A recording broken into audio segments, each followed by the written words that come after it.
Bien, si bien es una conducta moral respetar a todas las personas, como estuvimos viendo, que a todas las personas se les debe un trato correcto, considerado, incluso a los extraños, a la gente que nunca hemos visto, hay personas específicas a quienes se les debe un mayor respeto, o más de lo común, más de lo habitual, ¿no? Que se le da generalmente a todas las personas por igual, ya sea por la necesidad que éstas tienen de mayor atención, y amistad también debido a su situación desafortunada, o por una mayor obligación hacia ellas, como es el caso de los padres.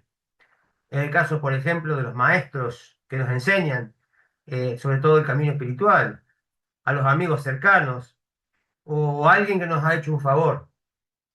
O sea, una persona sabia, una persona piadosa, que ve a una persona desafortunada, vulnerable, una persona enferma, por ejemplo, debe asegurarse de brindarle ayuda y ánimo de cualquier manera posible, ya sea económicamente, y ya lo vamos a ver después en la clase próxima con más detalles, con buenos consejos también, o levantándole el ánimo justamente a la persona afligida con palabras afectuosas y atención, más de lo que normalmente se haría por una persona común, digamos, y corriente, alguien que no está a lo mejor pasando por esa situación.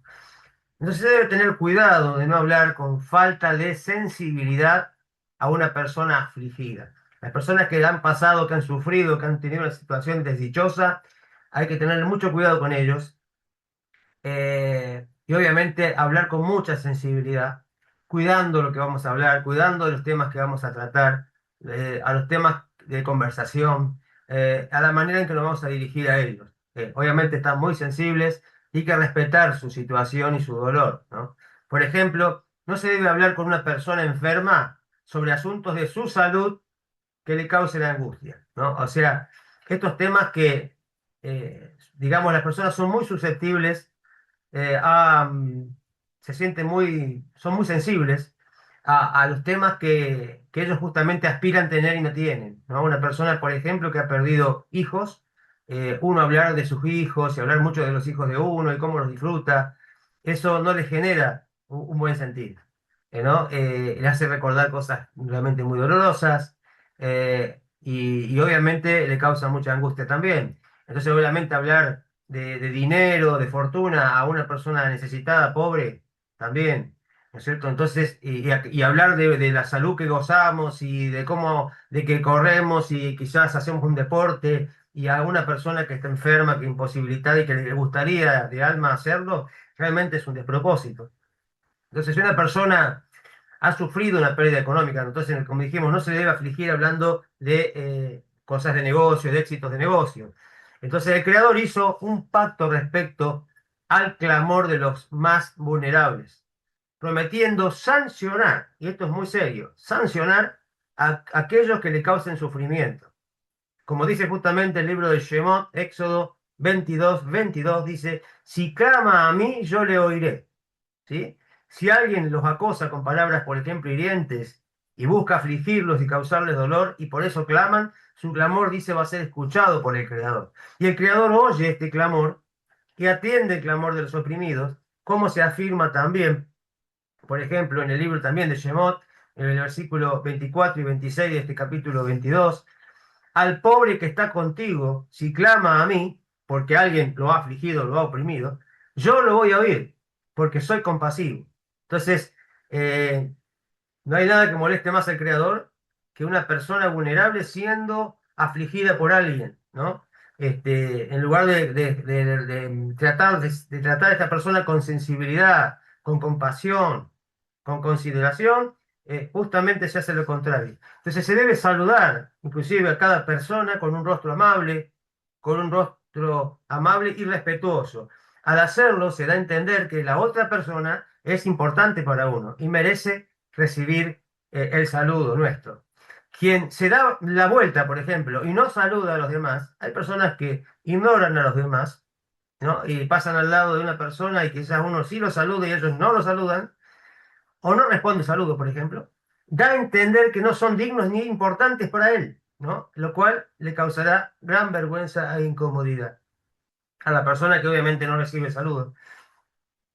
Una persona íntegra no debe ser descortés, sino que debe reconocer los favores que recibe. Eso también es importante, es saber reconocer los favores que recibe, ser agradecido con aquellos que nos ayudan, que hacen algo por nosotros, que nos están beneficiando de alguna manera, reconocerlo en privado, obviamente, y hacerlo de manera sincera. La descortesía es una mala cualidad que solo obviamente perjuicios, trae perjuicios, pues los demás se alejan de aquellas personas que actúan de esta manera y no desean estar con ellos, no desean su compañía, ¿no? Como es que escapan. Cuando estas personas llegan, la gente se va, ¿no? Personas que son ásperas, desagradables muchas veces en su trato con los demás y las personas evitan estar con ellos. Por el contrario, siempre se debe agradecer a los demás, como dijimos, de forma apropiada, recordando y mencionando el bien que se le ha hecho y aprendiendo a hacer favores a los demás cuando los necesiten, ¿no? Estar presto a ayudar a aquellos que necesiten un favor. Es una posibilidad que Dios nos da, que el Creador nos da, de anotar puntos a nuestro favor, ¿no? De conseguir méritos, ¿no? Al hacer algo por alguien. Entonces, todo el tiempo el justo, el piadoso debiera estar pendiente de algún favor que pueda hacer en el día a la gente cuando se le presenta la oportunidad. Y tomarlo no con pesar y quejándose, diciendo, ¿qué quiere esta persona ahora? Sino hacerlo con mucha gratitud al Creador que le permite hacer algo bueno en este mundo ese día por alguien, ¿no? Entonces es fundamental honrar y tratar con cariño a los padres y a los abuelos. Una persona sabia también va a honrar principalmente a sus hermanos, especialmente a los hermanos mayores, al que son más grandes que él, que quizás también le ayudaron para criarse, no le ayudaron para educarse, porque son mucho más grandes que él seguramente. Entonces, a continuación, vamos a ver algunas formas de conducta moral en cuanto al respeto por los padres. Vamos a ir por parte, vamos a empezar a hablar del tema después de los padres y después vamos a seguir con el tema del cónyuge y finalmente vamos a hablar de los hijos. Entonces, honrar a los padres es un mandato de la Torá. Es un mandato de la Torá. Como se afirma claramente en el libro de Shemot 20:12, Éxodo 20:12, honra a tu padre y a tu madre. Y también se complementa con lo que dice Levítico Baikra 19:3, el hombre debe temer a su madre y a su padre, debe tener un temor reverencial, así como uno teme al Creador con un temor respetuoso, reverencial, así también debiera tener un temor ante su madre y su padre de no hacerle ningún daño y de no causarle ninguna molestia, ningún dolor, porque hoy son socios en nuestra creación, ¿no? Entonces, justamente el padre y la madre son socios del Creador para nuestra creación. O sea, cuando vinimos al mundo, el Creador aportó el alma, pero el papá y la mamá son los que nos hicieron posible el cuerpo físico, ¿no? Que tenemos para poder estar en este mundo. Entonces, se le debe gran gratitud y también respeto y aún temor, dice, ¿no? Aún un temor reverente, un respeto muy grande. Entonces, honrar a los padres es una obligación que surge de la razón, de la lógica, para todos los no ágidas, ya que es necesario para establecer una sociedad justa, con conductas justas, ¿no? Y esto está dentro de el precepto de Dinim, o sea, el séptimo precepto que es Cortis y Leyes de Justicia, que tiene que ver con esto de establecer una sociedad correcta, justa, y obviamente que honrar a los padres es fundamental, mínimamente, honrar a los padres, empezando por ahí. Es evidente que a uno ágida le está prohibido, al menos, avergonzar a sus padres. Al menos, como mínimo, no debiera la persona avergonzar a sus padres, que ya que va en contra justamente de este respeto humano que viene de la lógica, ¿no? Eh, este tema da para mucho, todos los temas que vamos a tratar da para mucho, pero vamos a hablar de forma general los puntos principales, si no ustedes después pueden avanzar seguramente y ahondar en estos temas. En mi canal de YouTube también hay algún video sobre el tema de honrar a los padres, específico también, que pueden verlo si les interesa, y seguramente van a poder en algún momento ahondar más en estos temas. Entonces, ¿qué significa temer a los padres? No se debe estar de pie ni sentado en los lugares establecidos para los padres. Por ejemplo, si se sientan en un lugar de la mesa uno no debe quitarles ese lugar, sino siempre respetar que ese lugar es el lugar de ellos. No debe discutir con ellos, no debe contradecir sus palabras en su presencia, delante de ellos, haciéndoles causar vergüenza vergüenza o malestar. Obviamente en cuanto a asuntos seculares, asuntos de la vida, ¿no? Cotidianos, de este mundo. Obviamente no tiene que ver, podemos saber que hay una salvedad con respecto a los temas espirituales, cuando se transgreden preceptos, por ejemplo. Entonces, bueno, son cuestiones más serias, pero en cuestiones cotidianas, comunes, no debemos andar contradiciendo a nuestros padres, ¿no? En su presencia. En cuanto a los preceptos y principios básicos de la Torá, quien sabe que está en lo correcto debe, no obstante, evitar caer en discusiones acaloradas con los padres. ¿M? Y tener presente que la respuesta amable, como dice Mishlei, Proverbios 15:1, la respuesta amable calma la ira, pero la palabra hiriente la enciende, ¿no? Entonces, siempre uno debe tener más cuidado con los padres en esto, que si bien uno debe hablar quizás en su momento y decir a los padres, cuando están hablando de algo que tiene que ver con una transgresión a la Torá, ¿no? Hablar acerca de eso de manera respetuosa, sin herir a los padres, pero simplemente buscar la manera y la forma y las palabras justas para transmitir que uno debe obedecer la voluntad del Creador y que no hay nada bueno en no hacer eso, ¿no? Al contrario. Entonces no se debe llamar a ninguno de los padres, por ejemplo, por su nombre de pila. Por ejemplo, si el padre se llama Juan, yo no le puedo llamar a mi papá, oye Juan o che Juan, simplemente, sino que tengo que tratarlo como, con respeto. Se lo debe llamar con términos respetuosos, como corresponde. Papá, padre, a la madre, obviamente mamá o madre, de acuerdo con la costumbre de cada comunidad, ¿no? Quizás en alguna comunidad se utilice un término y en otra comunidad otra, de manera respetuosa hacia los padres, y debemos usar esos términos, ¿no? Como estos que acabamos de nombrar. Entonces, ¿qué se considera honrar a los padres? Honrar obviamente tiene que ver con el respeto. Básicamente es el respetar a los padres y no significa amar a los padres, nadie está obligado a amarlos, ¿m? Porque por ahí depende de la relación que hemos tenido con ellos, depende de la situación de vida.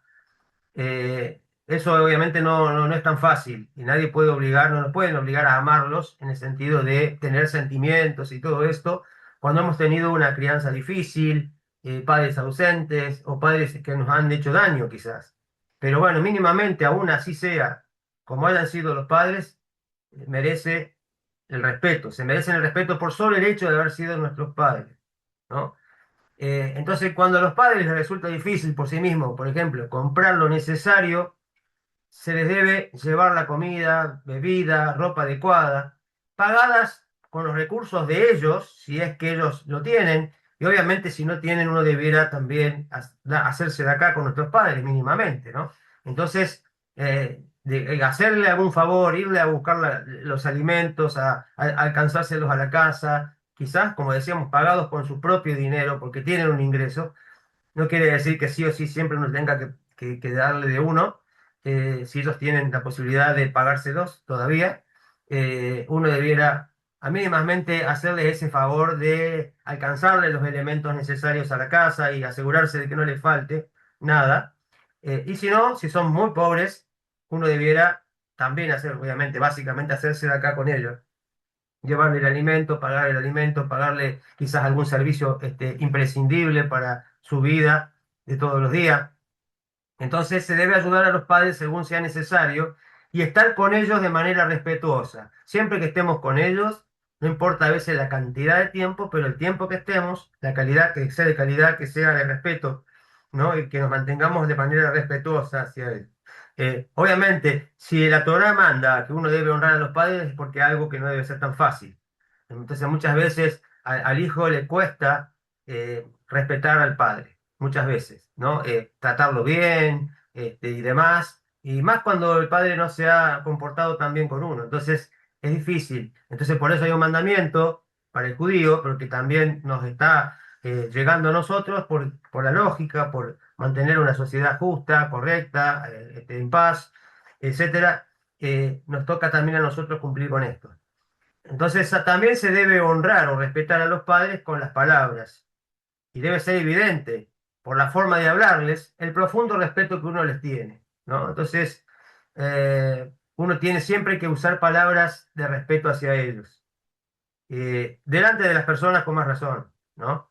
Quien maldice, degrada o avergüenza a un padre es un malvado y será sancionado por el cielo por esta mala acción, ¿no? Entonces, como ocurrió, por ejemplo, con Ham y su hijo Kenan, al deshonrar a Noah, ¿no? Que era el padre de Ham y el abuelo, respectivamente, el abuelo de Kenan. Entonces, ahí vemos cómo el Creador sanciona a los descendientes de Noah por la parte de Ham, digamos, al caso de Ham y Kenan, por su falta de respeto, total de falta de respeto hacia Noah.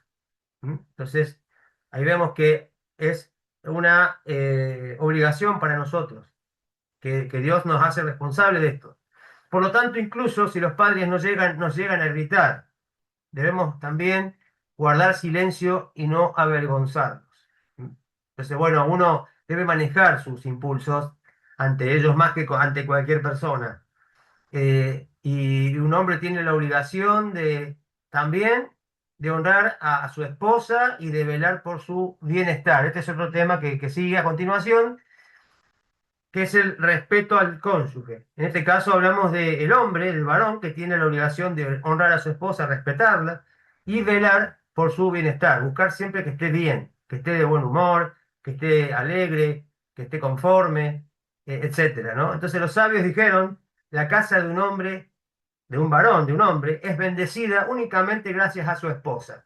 ¿Mm? Eso está en el Tratado de Baba Mesia 59a, que justamente nos dice que justamente la bendición, la abundancia viene a la casa cuando hay Shalom Bait, y ese Shalom Bait es responsabilidad principal del hombre, obviamente, de mantenerla, ¿no? Y de tratar de satisfacer a su esposa, de no irritarla, de no generarle ningún tipo de vergüenza o generarle ningún sufrimiento, de horrible. Entonces, obviamente, de acuerdo al trato amoroso que tiene el hombre con su esposa, va a ser la bendición que va a haber en esa casa, ¿m? Con respecto principalmente a lo económico. Entonces, cuando no hay bendición económica, hay que revisar, por ejemplo, este tipo de cosas.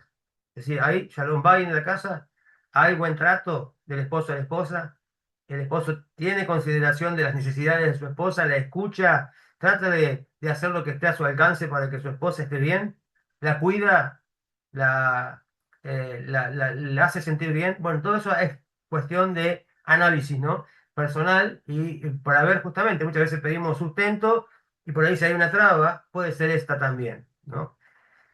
Cuando hay Shalom Bait, que hablamos de paz, hablamos de amor, hablamos de, obviamente, que las cosas estén en armonía, digamos, en la casa, amor, confianza entre la pareja, la bendición y el éxito obviamente abundan en el hogar. Entonces, de igual modo, la esposa, vamos a hablar de otra parte, la esposa tiene la obligación de respetar a su esposo, de honrarlo. Como parte del debido respeto entre la pareja, deben consultarse entre sí en la gestión de los asuntos del hogar, incluyendo la crianza y la educación de los hijos de manera colaborativa.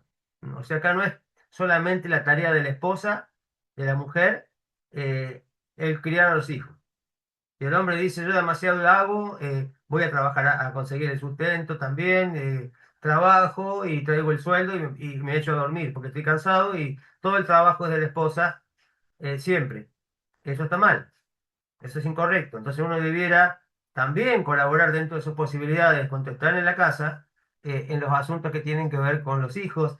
Y tampoco es el varón el que debe decidir todo, sino que debe ser consultado con su esposa. Debe haber ese trabajo colaborativo, ¿no? En donde los dos se sientan y analizan la situación y vale la palabra de los dos y se busca el consenso, ¿no? Y se busca sabiduría y se busca lo mejor para el hogar. Entonces, debe ser justamente un trabajo de los dos, de respeto, de colaboración en los asuntos económicos, incluyendo, como decíamos, la crianza de los hijos, la educación de los hijos también, no es solamente tarea de uno de los dos, sino que es de ambos. Y cada uno hará lo que puede hacer, por supuesto, no más de lo que puede. Pero eso que puede lo tiene que hacer. Y eso va a traer bendición al hogar, porque también el padre es parte de la educación de los hijos. Los hijos van a ver que su padre también está y estuvo, está involucrado directamente con ellos en la crianza de los hijos. No simplemente es una persona extraña que hace su trabajo afuera y que de vez en cuando aparece y que nunca habla ni opina y nunca está presente. Entonces, obviamente que después los hijos se crían con la imagen de un padre ausente, ¿no? Y la sensación y todo lo que esto genera de un padre ausente. Aunque el padre pensó que estuvo presente haciendo su parte, también no debe descuidar la otra parte, que es también pasar tiempo con los hijos, ¿no? Y hablar con ellos y tener ese momento.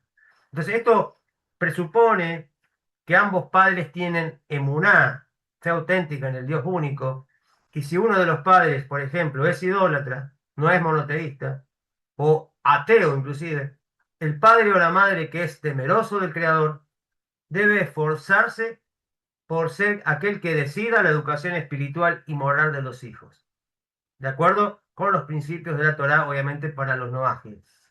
Entonces aquí obviamente siempre debe esforzarse el monoteísta por que sus hijos también sigan ese camino del monoteísmo, ¿no?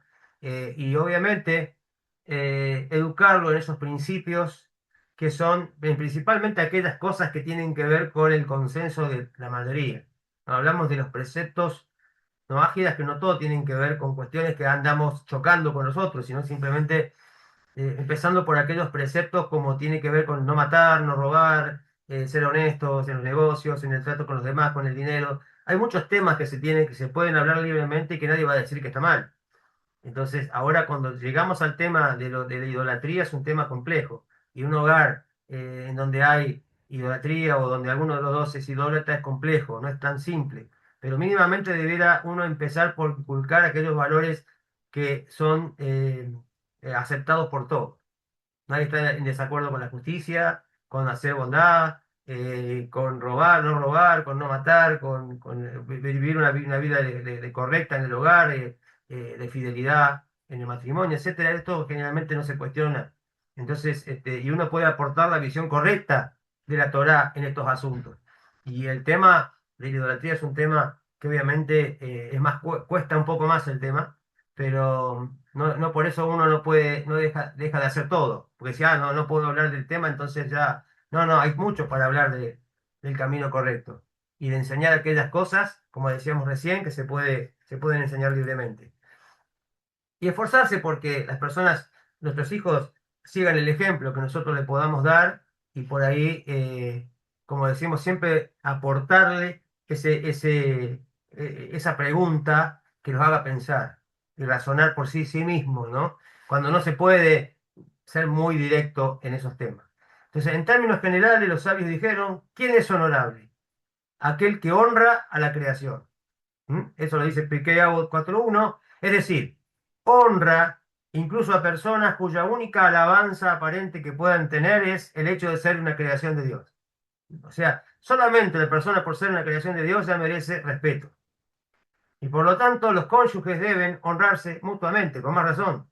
Ya no son cualquiera, son parte uno del otro, ¿no? Entonces, por lo tanto, con más razón se deben respetar. Por eso nunca debe faltar en un matrimonio el respeto del uno por el otro, siempre, ¿no? Tiene que estar. Entonces, tanto en privado como en público, no solo en público para hacerse ver de que son un matrimonio correcto, que todo anda bien, sino en la realidad del día a día, a puerta cerrada. Ahí debe estar el respeto siempre, ¿no? Siempre, en todo momento. Y si un cónyuge deshonra al otro en público, le hace pasar vergüenza, o lo trata mal, o le responde mal, es como si se deshonrara a sí mismo en público. En particular, el hombre que deshonra a su esposa debe ser considerado deshonroso ante los demás. Las demás no deben ver bien esta situación, ¿no? Y marcarlo y hacerle ver a través digamos, de alguna manera, que esto es algo incorrecto. Un cónyuge que no puede honrar a su pareja debería buscar el consejo de personas de confianza que se conduzcan de manera íntegra en sus matrimonios, o de un consejero matrimonial profesional, ¿no? Hay personas que tienen dificultad en su relación con las personas y vienen con problemas de infancia y lo trasladan al hogar, lo trasladan al matrimonio y necesitan ayuda y tienen que pedir ayuda. No se tienen que quedar así porque eso no se va a curar solo, no se va a ir así nomás, se va a repetir y eso va a hacer mucho daño. Entonces es necesario que la persona busque ayuda profesional, valorando la salud de su matrimonio, de su hogar. Entonces, incluso un esposo y su esposa deben tener cuidado de comportarse con modestia ante los ojos de Dios. Siempre el esposo y la esposa deben comportarse con pudor, con recato, con modestia ante los ojos de Dios, incluso en la intimidad, y no actuar como si fueran animales, ¿no? Entonces, ese trato, ese respeto, esa manera de tratarse, aún en la intimidad, tiene que ser de esa manera, de una persona realmente que honra al Creador y tienen claro cuál es el camino que debe seguir. Esa persona debe tratar con modestia, comportarse con modestia aún en la intimidad. Entonces, la pareja no debe decir obscenidades ni siquiera en sus conversaciones íntimas. De hecho, nadie debe usar blasfemias, por ejemplo, ni siquiera en la intimidad de su hogar, porque el Creador siempre está escuchando y viendo, ¿no? Entonces no se debe ser descortés con el Creador, por ejemplo, sino que se le debe agradecer siempre y alabar por todo el bien que Él nos concede, especialmente por el mayor regalo que Él nos da, que son los hijos, ¿no? Entonces, la persona nunca debe quejarse, ¿no? De las cosas que le pasan, no debe quejarse de su hogar, del hogar que le tocó, de su matrimonio, de sus hijos, renegar de ello, quejarse de ello. Eso es algo muy terrible porque justamente el Creador es aquel que nos ha dado todo eso, y nosotros tenemos que agradecerle a Él porque Él quiso que así que tuviésemos ese hogar, que tuviésemos esa familia y que seamos luz en ese lugar y que cumplamos nuestra función allí. Entonces, el hecho de que haya situaciones que no nos están gustando se puede deber a muchas cosas, quizás a situaciones que nosotros tenemos que acomodar en nuestro interior, en nuestra persona, ¿no es cierto? Y cuestiones que vienen a retarnos justamente, a ponernos a prueba, para que nosotros podamos dar lo mejor de nosotros y comportar y devolver lo mejor de nosotros ante cada situación que se nos presenta, no para hacernos, para torturarnos, sino para justamente ayudarnos a crecer. Entonces ambos padres tienen la obligación de ser exigentes en la crianza de los hijos, para que crezcan de manera correcta, siguiendo obviamente los caminos del Creador, con buenos rasgos de carácter, una visión adecuada, que sea coherente con los valores de la Torá, acerca del mundo y acerca de la vida, de sus propias vidas.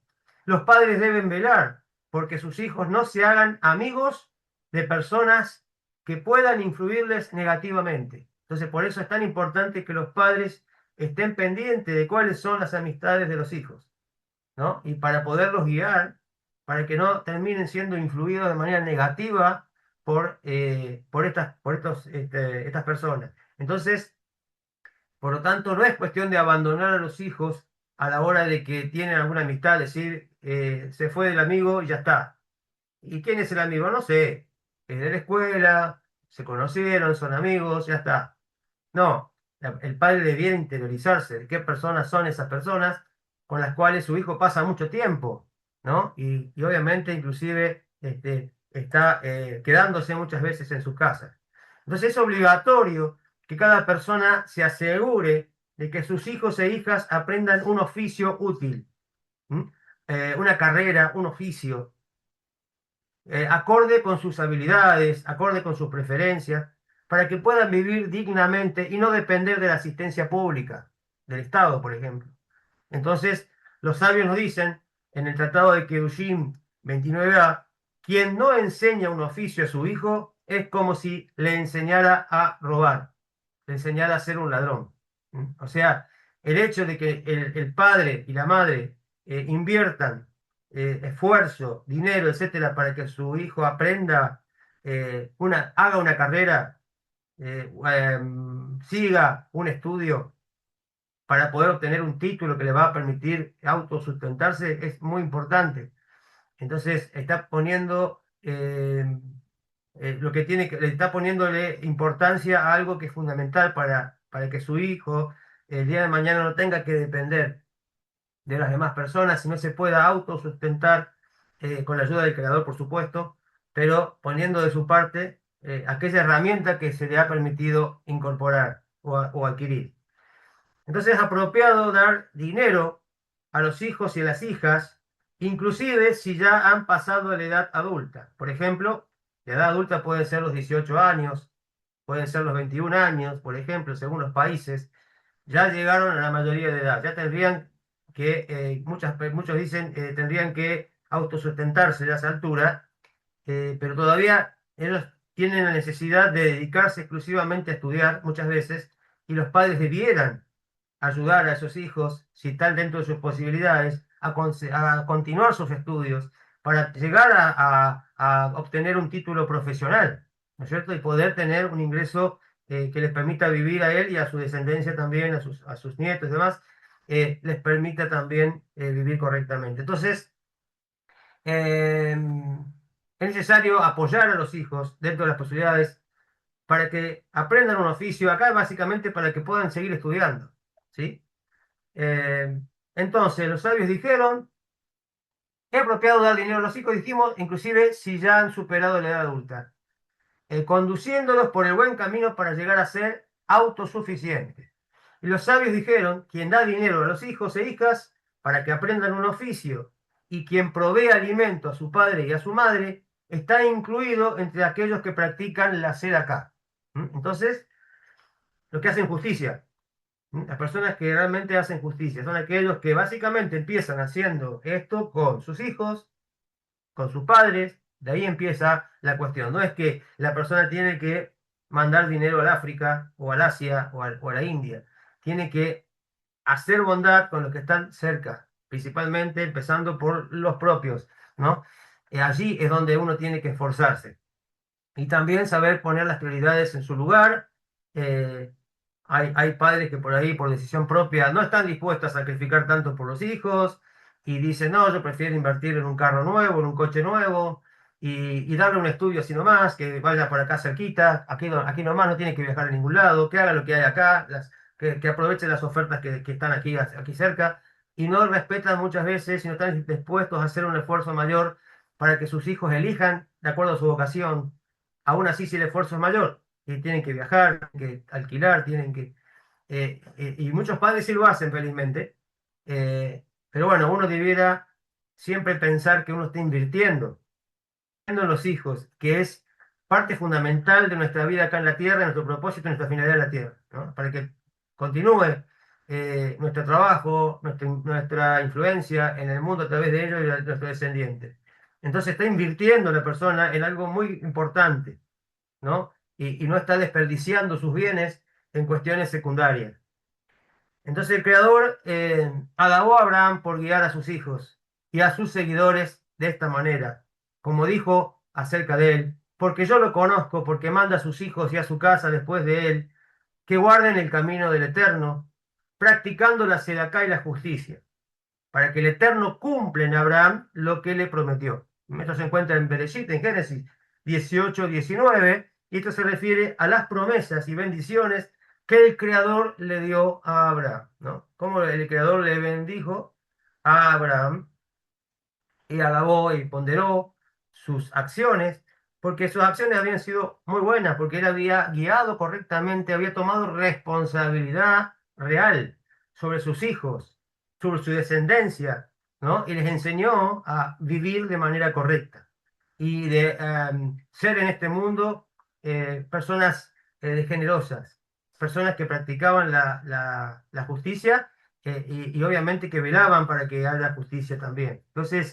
Eh, entonces, por eso es importante seguir el ejemplo de Abraham, más allá que somos noágidas y consideramos a Noah nuestro padre, eh, y que de él tomamos también el pacto que nos corresponde, de Abraham tomamos el ejemplo de un monoteísta que fue mucho más allá, que fue piadoso, fue más allá de la letra de la ley, y a eso tenemos que aspirar, a no quedarnos solamente con lo justo y necesario, sino ser piadosos, hacer bondad, ir más allá de la letra de la ley.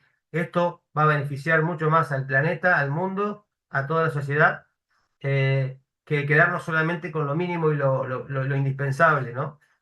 Entonces, obviamente, esto va a ser recompensado también por el creador, ¿no? Así que, bueno, hasta aquí hemos hablado un poco de, rápidamente, a grandes rasgos, de estos puntos. Seguramente se puede hablar muchísimo, hay mucho para hablar de cada uno de los temas. Cada uno de los temas es un curso aparte y son varios cursos, digamos, no uno, sino son varios cursos aparte, pero esto sería la manera de introducción. Y después cada uno puede ahondar en esos temas en manera particular. Cómo criar a los hijos, obviamente que habrá mucha literatura al respecto seguramente, y así de cada uno de los temas que fuimos tratando en esta clase, que tiene que ver con mejorar nosotros en el trato, ¿no?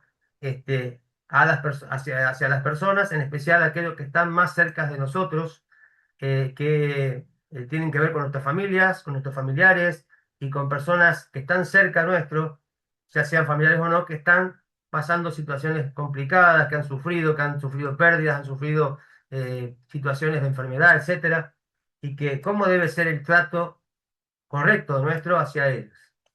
Así que bueno, hasta aquí.